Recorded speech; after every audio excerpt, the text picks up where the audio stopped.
نبی علیہ السلام نے یہاں تک فرمایا الا کلکم راعٍ و کلکم مسئول عن رعیتہ، تم میں سے ہر ایک نگہبان ہے،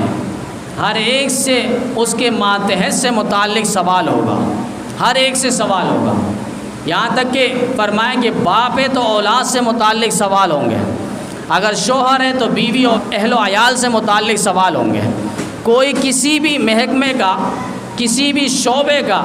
ایسا ذمہ دار ہے کہ اس کے ماتحت افراد ہیں جو اس کے حکم پر، اشارے پر، انگلی پر چلنے والے ہیں، فرمایا ماتحت سے متعلق سوال ہوگا کہ اس نے ان کے اندر کتنا انصاف کیا ہے، کتنی رعایت کی ہے،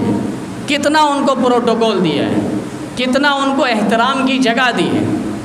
تو یہ مفہوم خاص تو یہی ہے کہ عادل بادشاہ ہو، نیک حکمران ہو، لیکن اس کے علاوہ یہ عموم بھی رکھتا ہے اس لفظ کے اندر، اس جملے کے اندر، ہر ایک جو ایسا حکومت رکھتا ہے کہ اس کے ماتحت افراد ہیں، مثلا باپ ہے، اس کے ماتحت اولاد ہے، تو اولاد سے متعلق سوال ہوگا کہ آپ نے اولاد کی پرورش کیسے کی، اگر اولاد میں آپ جائیداد تقسیم کر رہے ہیں تو کس طرح تقسیم کر رہے ہیں۔ جائیداد سے متعلق یوں سمجھ لیں، اگر باپ اپنی زندگی میں اولاد کے درمیان مال تقسیم کرتا ہے، جائیداد اور میراث تقسیم کرتا ہے، تو وہاں شریعت کا حکم یہی ہے کہ سب میں برابر تقسیم ہو۔ مثلا بیٹے کو اگر 1 لاکھ روپے دیا ہے تو بیٹی کو بھی 1 لاکھ روپے دے، یہ حیات کی بات ہے۔ باپ اگر زندہ ہے اور وہ یہ سوچ رکھتا ہے کہ میرے جانے کے بعد ایسا نہ ہو ان میں لڑائی جھگڑا ہو، تو وہ قبل از وقت لڑائی جھگڑے سے بچنے کے لیے، توڑ پھوڑ اور فساد اور عناد سے بچنے کے لیے وہ ان میں پہلے ہی جائیداد کو تقسیم کر دیتا ہے۔ تو شریعت کا حکم یہ ہے کہ سب میں برابر تقسیم ہو، سب میں برابر تقسیم ہو۔ اگر بیٹے کو 1 لاکھ روپے تو بیٹی کو بھی 1 لاکھ روپے۔ بعض اوقات یہ بھی دیکھنے میں اور سننے میں آتا ہے بیٹی کو یہ کہہ کر ہٹا دیا جاتا ہے، ویسے تو کئی بہانے کرتے ہیں کہ ان کی میراث میں، جائیداد میں حصہ نہیں ہے، یہ تو پرائے کے گھر والی ہو گئی۔ پھر کہا جاتا ہے بھائی تمہیں ہم نے جہیز کا سامان تو دیا تھا، بس وہ کافی ہے۔ بھائی جہیز کا سامان دیا تھا وہ تو آپ نے رشتہ داروں سے بچنے کے لیے، آپ نے عزت بچانے کے لیے اور رشتہ داروں میں ناک کٹنے سے بچنے کے لیے آپ نے یہ جائیداد دی، اس کو جہیز کا سامان دیا۔ کوئی یہ نہ کہے کہ بیٹی کو رخصت کیا اور کچھ بھی جہیز کا سامان نہیں دیا۔ آپ تو ان نام و نموز سے بچنے کے لیے اور اس جملے سے، طعنے سے بچنے کے لیے آپ نے جہیز کا سامان دیا ہے۔ بیٹی کو یہ تو نہیں کہا بیٹی یہ جو ہم جہیز کا سامان دے رہے ہیں یہ تمہاری جائیداد ہے، ہم نے تمہیں پہلے ہی دے دیا ہے۔ اور علماء نے فرمایا یہ جائیداد نہیں ہوگا، یہ جہیز ہی ہے، جو بھی آپ نے چیزیں ان کو دی ہے وہ جہیز ہے، لیکن جب مال تقسیم ہوگا تو بیٹیوں کو بھی حصہ دیا جائے گا۔ ہوتا یہ کہ وہاں پر حصہ نہیں دیا جاتا، باپ الگ کہتے ہیں کہ انہوں نے تو کما کے کچھ دیا نہیں، تو تم نے کیا کما کر دیا ہے، وہ تو باپ